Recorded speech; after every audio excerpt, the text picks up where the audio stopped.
kingdom stories. We were dealing with mustard seed faith. We're dealing with this mustard seed. How many of you have ever seen a mustard seed? Oh, you got one. Look at here. We're about to we're about to produce a mustard seed. She's throwing her keys, free car. Thank you. Hallelujah. Uh, she got one, and it is a little bitty, teeny weeny thing dot in the middle of that pendant that you can wear. So, mustard seed faith is what it says on it. But it's just a small seed. You don't want to drop it on this floor. I tell you, you wouldn't find it, or you'd ever drop it in carpet, it's gone forever. Um, it, it's amazing what a mustard seed will produce, though. Let's read, and we'll talk more about mustard seed faith. And another parable put he forth them, saying, the kingdom of heaven is like a grain of mustard seed. And this is Matthew, the 13th chapter, the 31st verse, which a man took and sowed in a field. And did you get that? He said it wasn't a bunch of seeds that he sowed. He took one little seed. It's amazing what one little thing will do in your life if you're willing to put your faith and trust in God. I tell you what I'm going to do. I'm going to get ahead of myself. I'm good at that. So a mustard seed that small will produce a tree somewhere in the proximity at least 14 feet tall. They will grow that tall, at least, sometimes 16, sometimes 18 feet tall. And the well, I'm getting ahead of myself, and I'm trying not to. Let me read verse 32, because there's only two verses that we're reading, and then we're going to go to which indeed is the least of all seeds. And if you look at it, it is indeed the least of all seeds that will produce a tree. That will produce a tree. It A lot of other seeds are smaller, but they only produce little shrubs or little bitty deal plants or things like that. But this will produce a tree, which indeed is the least, but when it is grown, it is the greatest among herbs, and becomes a tree, and the birds of the air come and lodge in its branches thereof. And that's the story of the mustard seed. It's so powerful. Isn't it amazing that in small beginnings, great things grow? I mean, have you ever had God challenge your faith to do something small? I mean, just challenge it in the smallest way, in the nth degree, and tell you, release this to me. Just trust me with it. And you tell God, God, uh, that is, that's, well, that's foolish. None of y'all have ever told God that's foolish, but I have. I've told him, Lord, that's sort of foolish just to do that. I mean, okay, if that's what you want, Lord, then I'm willing to release that small thing, because the smallness is not really what counts. It's not the size that matters. It's what you're willing to do. It's what you're willing to release. It's what you're willing to give. It's what you're willing to surrender. It's your act of faith. It's your act of obedience. You see, because it grows into a tree. Uh, I got into the tree thing a while ago because I want to talk to you about the tree, because it said that the fowls of the air, one particular place said the fowls of the air. Now this says the birds of the air. But another place in one of the other gospels said the fowls of the air came to lodge in the branches. And the fowls are a whole different story than the birds. You say, no, wait a minute, Pastor. No, they're both bird species. They're both bird species, but the fowl is how do I want to put it? It represents any time that you read about a fowl in the scripture, you read about a spirit or something that is a taker. And I love the story that when the fowls come and light in the tree, that the tree overproduces what the birds can eat. Now, you have to understand, I'm going to be a little gross here for just a second because this is what nature does. Nature does something to the birds. They come and lodge in the mustard seed tree, and the tree produces not one seed, but it reproduces multi thousands of seeds. And God never intended for us to just reproduce one little bit. He intended for us to sow one little bit and reproduce a whole lot. So let me ask you a question. Um, how are you reproducing in your sowing? Stephen's smiling. At least you're smiling, Stephen. Keep smiling. I need it right now because I'm struggling. I'm up here going, God, I know I'm supposed to do this, but how are you reaping in your sowing? Because in sowing, you reproduce or multiply what you've been releasing to God. Hey, if you don't believe that torment reproduces torment in multiplied areas, me and Tammy were talking about movies a while ago, and she was talking about the movie like Leprechaun or Chucky, and she likes those, and I'm not condemning her at all. This is no stones being thrown.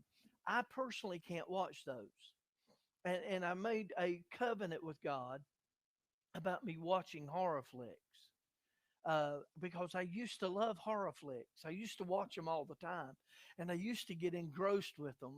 Teresa, I really used to like, I mean, blood and gore and all that stuff. I used to really like it. And when I got saved, I made a covenant with God over my spirit of fear because I did have a spirit of fear that tormented me. And that spirit of fear, every time that ready, every time I fed it a little, did you get the word? Which word? Yeah, and fed it how much? It didn't have to feed it a lot. It reproduced a whole lot of anxiety, fear, worry, regret. And I agree. That's exactly how I felt. It made me want to scream in terror and in fear because I was planning something into my spirit. Now that don't undoubtedly work that way with her, but it did with me. As an individual, I could not do that. So, as an individual, I could not produce one little seed of doubt or one little seed of fear because that one little seed of fear tormented me so bad. And hey, listen, you're going to make fun of me here, but I used to sleep with nothing but my nose. This is no lie. My nose and one eyeball out from under the cover. And I slept like that until I got married. And I got married right at 24 years of age. You say, what does this have to do with a mustard seed? It has to do with little. And sometimes we look at little things as not really that big of a deal. But it's what those little things reproduce in our life. It's how small things reproduce. And this seed of faith is going to reproduce a great harvest. So I'm going to ask you, how are you releasing your faith when God tells you to release it? What is your faith bringing back to you? I mean, Barbara gave a praise report of prayers being answered. So that tells me that faith was released in some effort and it's bringing back some kind of results. Huh? The couple that was here, Mark and Cindy, that were here Sunday morning. Uh, Mark Mark told me, he said, if there's anything that God did, he said the message was for me. eh, hey, Mark, if you're listening, I think you're cool. But he told me, he said, Cindy's sort of confident in her calling, and Mark is struggling in his, but God took a little bit of faith and does a great big thing with it. And when you take your mustard seed faith, when God says plant it, be ready for a harvest reproduction. Hey, hold on a second. And also be ready for a visit from the birds, because the birds are going to come along to try to eat the seed. That's their whole goal. The fowls or the birds' whole goal is to eat the seed. It's try to take away the reproduction. It's try to take away the glory. It's try to take away your harvest. But if you have faith in God, the tree reproduces more seed than you can handle yourself, or the enemy can handle. Now, I said it would be a little gross. The fowls of the air lodge in the mustard seed tree and they eat it. And guess what the mustard seed tree does to the fowls that lodge in its branches? Huh? It gives them diarrhea. You say, Pastor, that is so gross. No, this is all a natural thing that takes place because of the consumption of the seed. And the enemy of our soul wants to consume the seed that we plant, even if when it grows into a tree, the enemy wants to do it. But the enemy has an outcome of the same thing as the fowls of the air. In other words, he can't handle what we've got. Man, that's my story. I'm sticking to it. I mean, y'all are looking at me like I'm funny. It grows into a tree and it multiplies. Multiplication is God's plan. God never intended for us to have a little bit.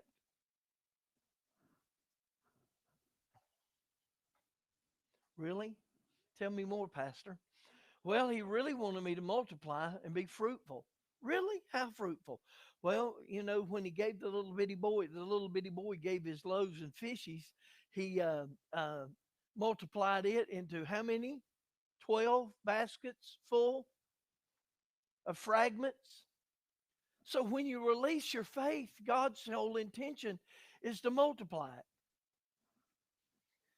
I don't like talking about me. Somebody testify real quick about God multiplying how you obeyed God.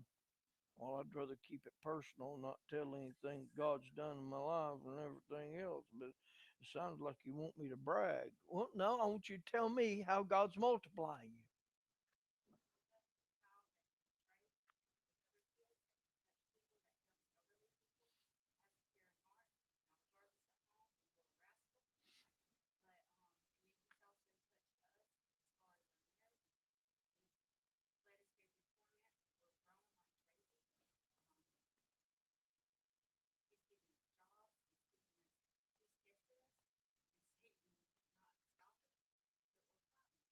But you're climbing out of the hole, out of the pits of hell.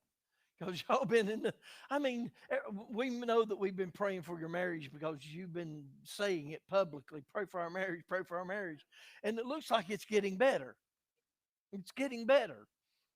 So that's releasing. You say, well, that's just a natural thing of life. Well, hold on a second. If you keep having faith and you keep believing God and you keep persevering and you keep planting your seed and you keep believing that God's going to give you a harvest that's greater than yourself, then hold on, friend. Hold on, brother. Hold on, sister. Let the enemy keep eating. Let him keep eating. Let him keep trying to steal, kill, and destroy. But God said, I've come to give you life and to give it to you how much? How much? More abundantly. Not some abundantly, not every now and then abundantly, but I come to give it to you more abundantly. So the seed of faith ought to be producing a more abundant life. More abundant joy, more abundant peace, more abundant hope, more abundant life.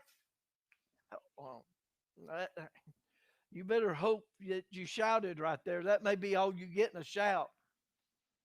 I mean, because that's what this seed of faith does. It reproduces to multiply. Anybody else want to testify? How about the second row Sunday? It's multiplying, isn't it? I think four of them, and they were down on the second row without you and Cindy. You and Cindy were vacationing, having a good time, and I thought, well, John and Cindy are not going to be here. I wonder if the kids are going to show up. Well, let's see how seed of faith works. It works despite Mama and Daddy not being there. It pushes its way. I could be real mean right here because I believe in family time. I believe in time getting away. I'm jealous. People went to drag races this weekend and did not invite me. I'm telling you, doggone it. And they had a good time. Eric and Mark went. Did they go together? Oh, I didn't know they went together. Now I'm really mad. Now I'm really mad. They didn't invite me, and I love drag racing. But I couldn't have win anyway. I mean, migraine one week, car racing the next. I don't think my job would allow me to be there. But anyway, I was there in heart and spirit. How's that? So it's a great thing. But I'll hold that for another day. Don't tell me to come on with it either, because I'm not.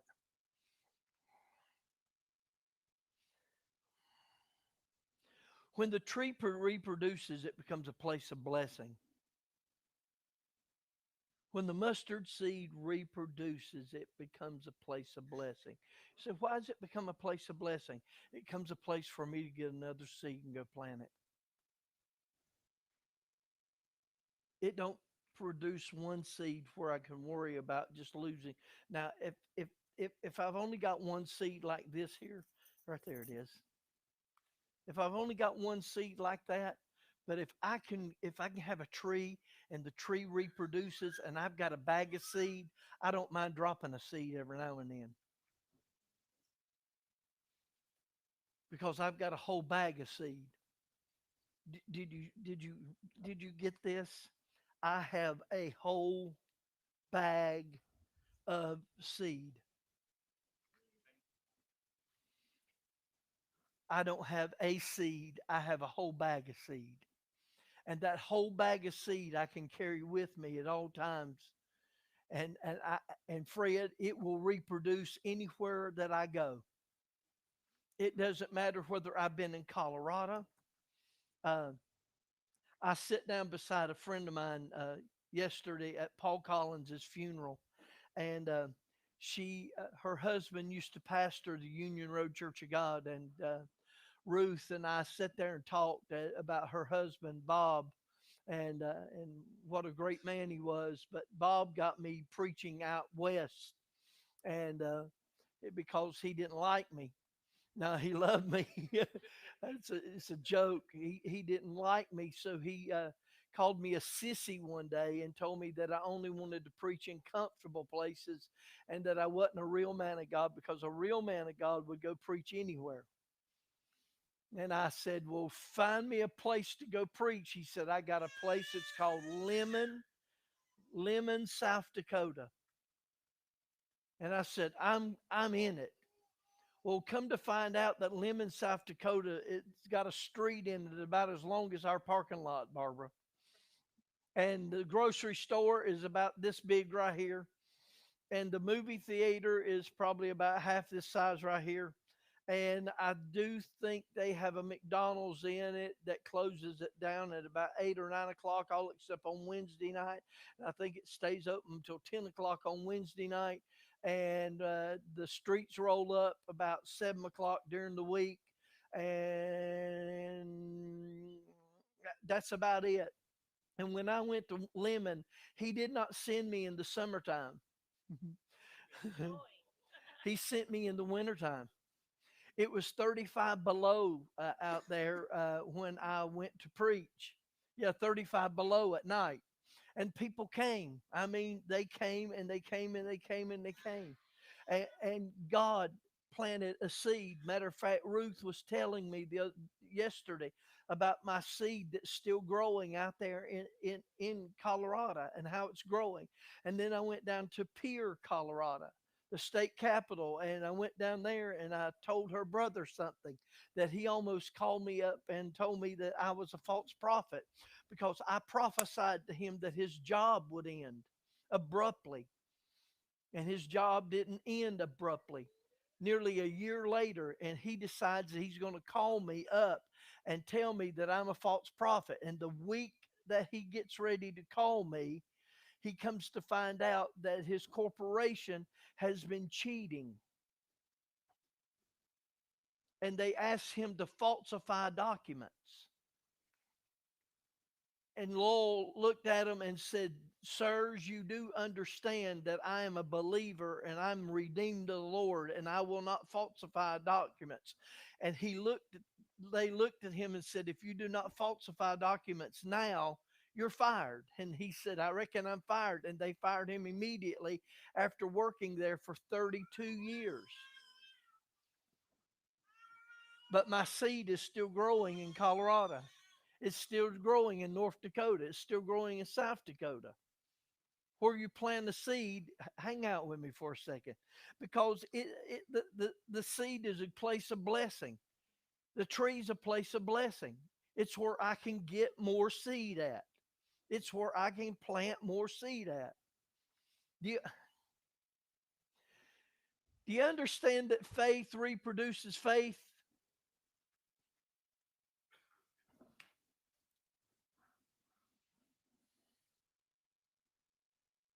Ruth told me, she said, "You're a better evangelist than you are a pastor, but I believe you're a good pastor."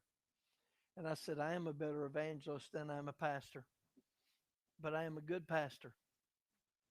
I am. I'm not a bad pastor. I'm not the best preacher in the world. I'm not. I don't try to be, but I am a good pastor. I love people. I love people where they're at. That makes me a good pastor." Well, I can say that about myself. You see, the place that is a place of blessing because it not only gives tree gives shelter, but it also gives security. And God wants us to find us a place of blessing. And if you don't plant your seed, you'll never have a place of blessing. Why do I want to do it? Oh, look at here. Uh, Look at what Jessica's done. That's a mustard seed tree, isn't it? That's a large one. Can you imagine how many seeds you can get off of that thing? Mess with me, devil, and I will go to my tree. That's what somebody ought to pray right now. Mess with me, devil, and I will go to my tree. I, hold on a second.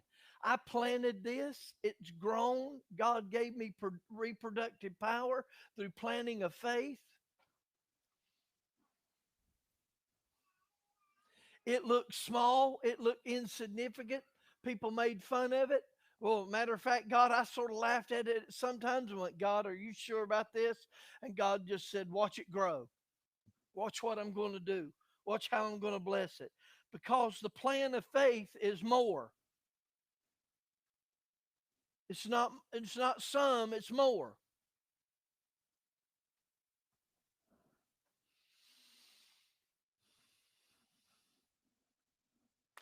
Nah, I'm not going to stop. I just stopping for a second.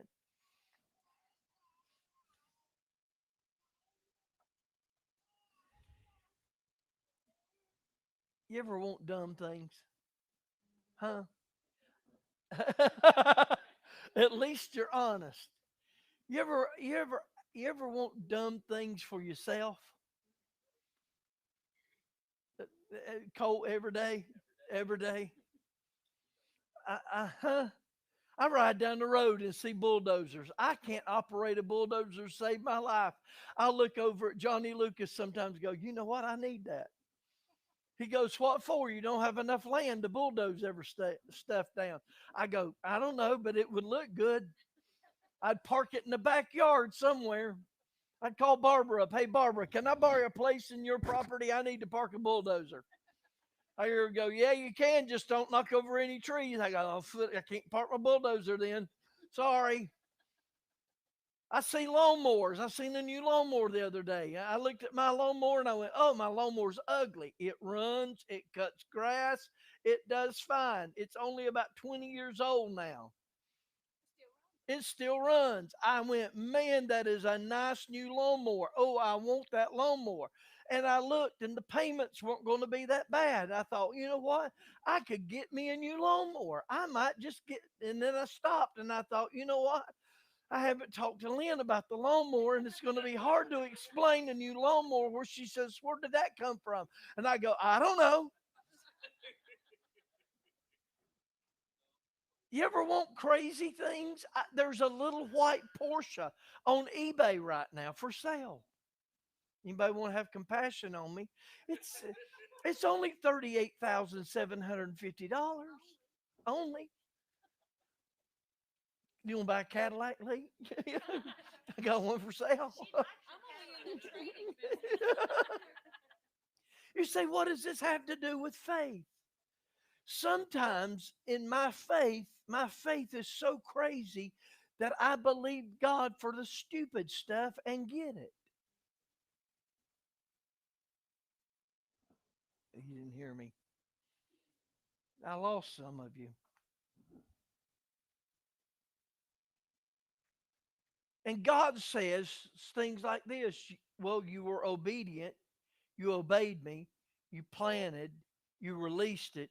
You trust me. You said that you thought I would do it. So just watch me do it. You go, you're wanting a $38,000 little Porsche, and I'm wanting to pay off a bill. Well, I, it's hold on a second. I'm not getting the Porsche, okay? I don't reckon I am. Am I getting the Porsche? You know I've asked you for it. You say you're crazy. No, I've asked for it. Hold on. Hold on. Hold on. It's my faith. It's my seed. It's how I release it. It's what I believe God for.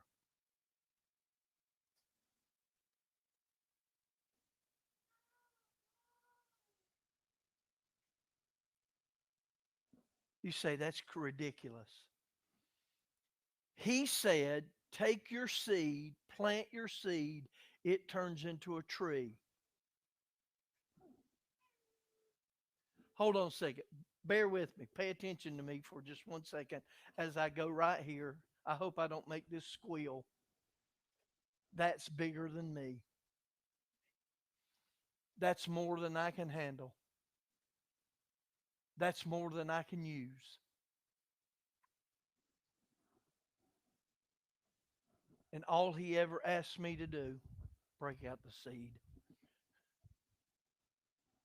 was to take that and plant it and trust him.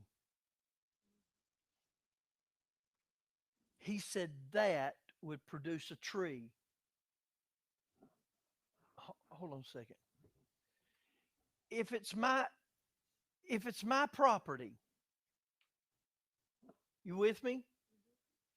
I mean, it may be rental property and I've got a flower pot, but it's my flower pot on my rental property, okay? And I take that and plant it in my flower pot and it starts growing. Whose tree is it? I don't think you believe that. Whose seeds are they? No. Whose? Mine. The seed was mine in the first place. Take that one seed, your seed, and plant it. God gave me the seed. Hold on a second. I will not apologize for how I use my seed. You use your seed how you want to. You can have an itty bitty seed with an itty bitty tree. But I will not apologize for the way I look at my seed and my tree. All of a sudden, we want to get super spiritual and we want to go, well, wait a minute, that's God's tree. It is. It is. It is. And he gave it to me because he gave me a seed and he told me to plant the seed. And if I planted the seed, I'd get a tree. And I was just dumb enough to plant a seed. And he was just God enough to let the seed germinate, to let the seed grow, and let the seed reproduce to produce a tree. Now, hold on a second. I have to understand that there are birds going to come along and try to eat the mess out of my tree. But all they're going to do is gobble up all they can, and they're not going to out eat my tree. They might out eat my tree when it's young, and I might not have enough seed, it seems like, but I will have a seed out of my tree. And my tree will reproduce, and my tree will give me seed. It say back up. God's always got a backup plan. And it's called seed time and harvest time. And I am off my notes. No, I'm off of them, period. She's pointing to me. Well, there they are. I'm off of them. When I plant that seed and it produces and it grows into my tree that God gives me the right to take care of, then it becomes my harvest. And it's what I do with my harvest. Now, sometimes we just let our harvest fall down under the tree. We never gather it. We never get. You better take that. I'll have it pinned on me here in a few minutes. She's going to give me my seed. Go plant your seed, woman. Believe in Jesus. I don't think it's plantable. But God gives us a tree, a whole tree of blessing. Can I don't know that I'm doing this right. I'm trying to do it right. I'm trying to tell it right. I don't know that it's coming out right. I hope it's making sense. You plant a seed, it grows into a tree, it becomes your tree with your seeds that God gives you to oversee. Therefore, I can give seed away. I can go to the tree and get all the seed I want, and I can walk up to Matt and go, Matt, I got seed I want to give you, and give Matt seed. Sometimes it's financial seed, sometimes it's a word, sometimes it's literal stuff that God's given me a harvest of.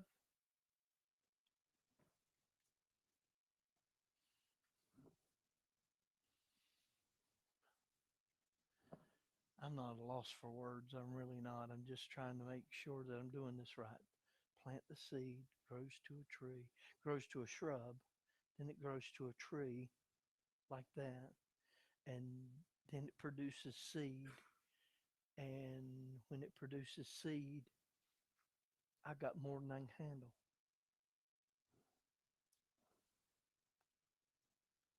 You say, well, why don't I have more than I can handle?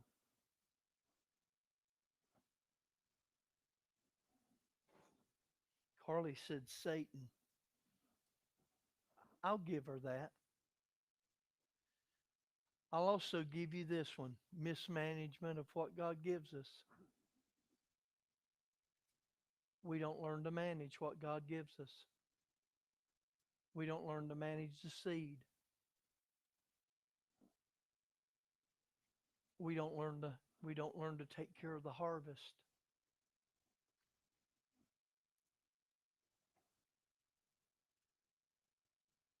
My son is so excited today. Today they are totally debt free.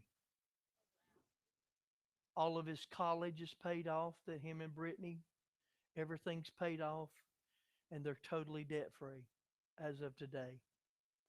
And they're excited. Brittany's just sent Lynn a thing. We are debt free today. You say, well, what does that have to do with harvest? It has to do with planting. If my daughter-in-law ever watches this, I want to make sure that I say this right, because when she came into our family, she did not believe in tithing and sowing. She may have believed in it, but she didn't believe in it like she does now. She believed in giving, but she didn't believe in releasing it to God in crazy things where you just go, okay, God, that's all the money I've got. Here you go.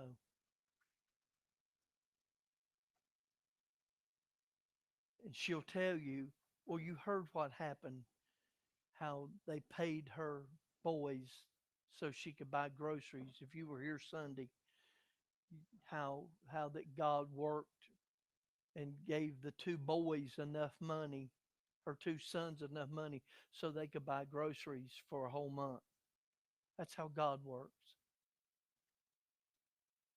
But He also gives divine increase where you start managing what God gives you. I'm gonna close. Managing what? Huh? Managing your harvest. You said the word that I want to use too, Carly. Your harvest, because it is your harvest. You're the one reaping it. God's not reaping it. Why does God need it? Hold on a second. Why does God need it? God doesn't need the harvest. He's never needed the harvest. He didn't need the tree. He didn't need the seed. He gave you the seed because you needed the seed. And then when He gave you the seed, He told you to release the seed. Now, some of us really struggle at releasing the seed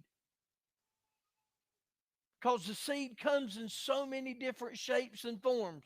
Sometimes it comes in tithe and giving and tithe and offering. Sometimes it just comes in random acts of kindness.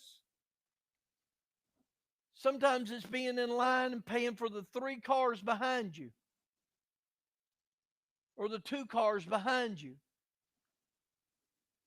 It's random acts or it is deliberate acts where God said, this is what I want you to do.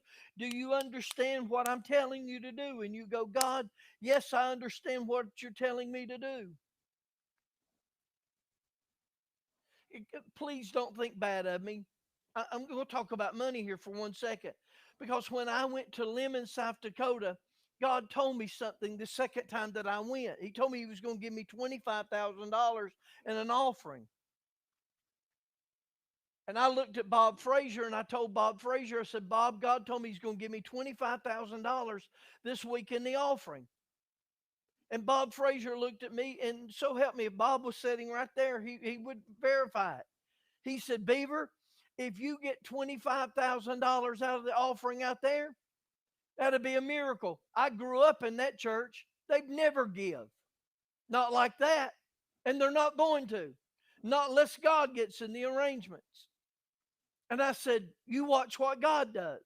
I will never forget them writing the check out and handing me the check.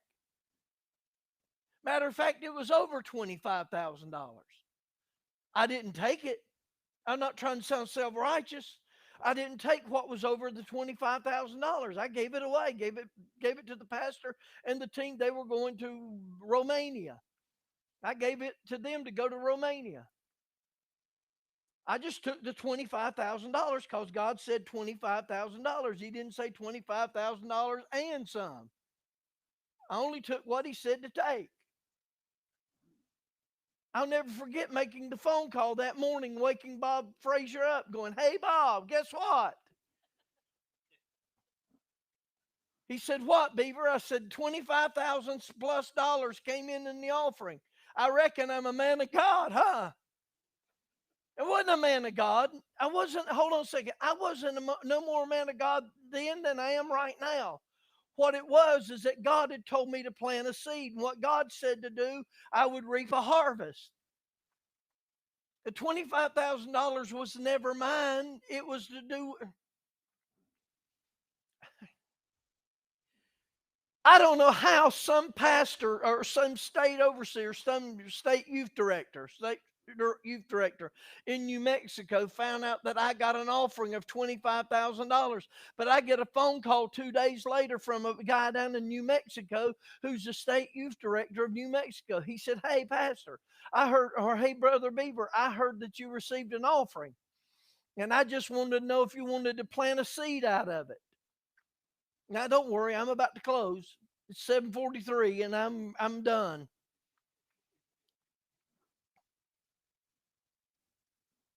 But God said, "Buy it."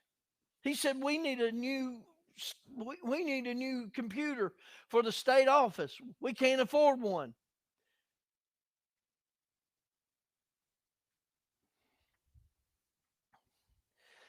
Do you understand what we've been doing here at this church in the last month and a half? There's a fellow by the name of Curtis Gray, who is a black African American state overseer here in Western North Carolina, who struggles to make ends meet. And we took on giving him $150 a month for 12 months. And we've been sowing to him for 12, we're going to sow to him for 12 months. And since we've started sowing and using that as a mission, our finances have gone crazy. You didn't hear me. You didn't hear me. You can't release, and I hate to talk about money, but money is one of the greatest seeds that God will ever ask you to release. And it is the hardest seed that you will ever it is the hardest seed that you will ever release. And I'll tell you why it's the hardest seed that you'll ever release, because we like it for ourselves the most. But if you trust God,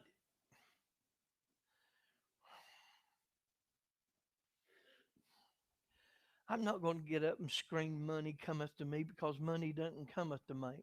Don't cometh to me. I'm not going to get up and tell you that all of us ought to drive Rolls Royces and Bentleys and everything else, because we shouldn't.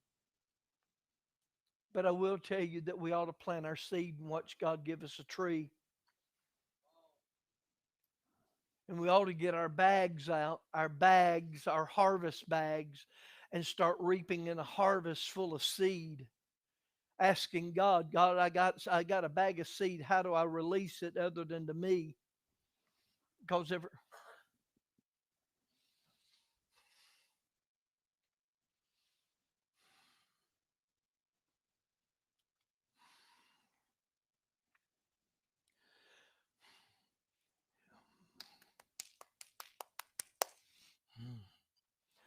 every time I release it back on me, all I get is an internal harvest or an internal confusion.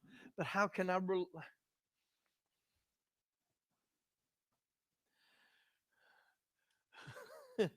Fred built faith in me a couple of weeks ago when we was talking about the boys club place up there on the boulevard, and he keeps asking me, "Well, how much is it going to cost?" And I keep telling him, "Well, Fred, they want so many millions of dollars for it." And he said, "Well, you never know what God's going to do." And I keep looking at, you never know what God's going to do. But you see, I really don't want that place up there. I want this place right here. I want to be able to destroy this building and do whatever we need to do in this building to make this building bigger and to make this building nicer.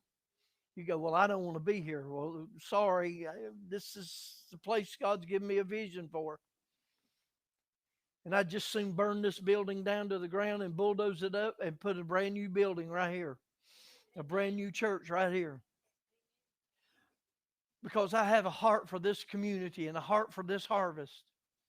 I do. I do. I do. I do. I know we haven't reached it yet, and I know we haven't seen it yet. You know why we haven't seen it yet?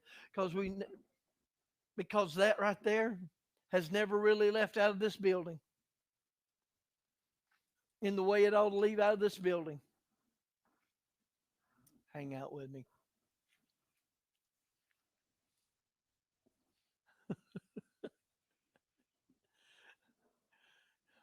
What are you doing, Carly? Being challenged to give.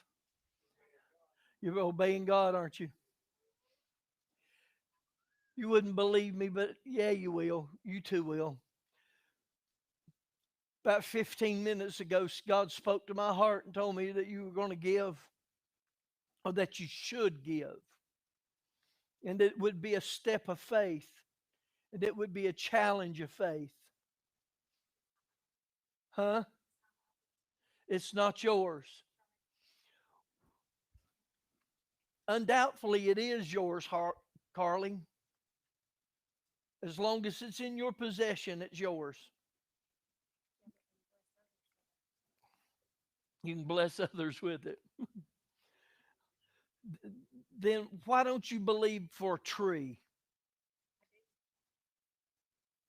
A tree, a tree, a tree, a year from now, a year and a half from now will get you in your own house, if not sooner.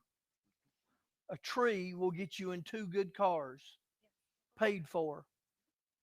Hold on a second. Y'all just take a nap because y'all don't believe this. They believe this. Barbara looked at me like, "What do you mean? Tell me I don't believe this? I do believe this too." Like Barbara looked at me like she's gonna come over here and whoop me. But a seed planted, when God gives you your seeds back, though, you have to put them in a bag. You got to harvest them, and then you only release seed when He tells you to release seed. You don't eat your own seed either. If you eat your own seed, you wind up getting sick. So, whatever you're doing right here is a foundation for God to do something awesome. I believe it. I believe for a home. I believe for cars. Huh? He believes for the marriage. I believe for the marriage. I believe that.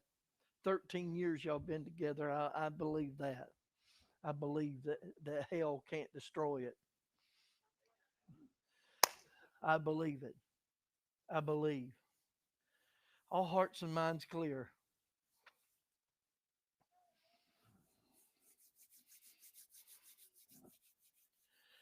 Have faith. Take your seed. Can I encourage somebody about tithing and giving? I don't need your money. I don't want your money. I don't care about your money. I don't care what you give. Did you get that? I don't need your money. I'm talking about me. I don't need your money. I don't want your money. I don't know whether you give or who gives or who don't. Teresa Alexander sits in here. Her and Pastor Isaacs are, as far as I know, are the only two people that have any knowledge of who gives tithes and offerings in this building. And that's the way I like it. Uh-huh, uh-huh. And that's the way I'm going to keep it.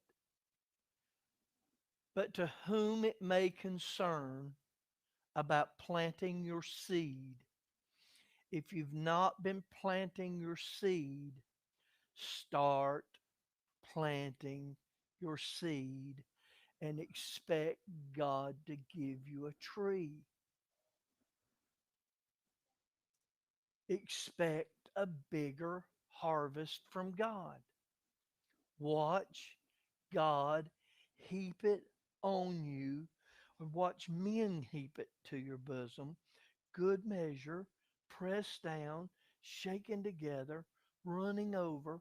Watch men heap it to your bosom. Watch what God does.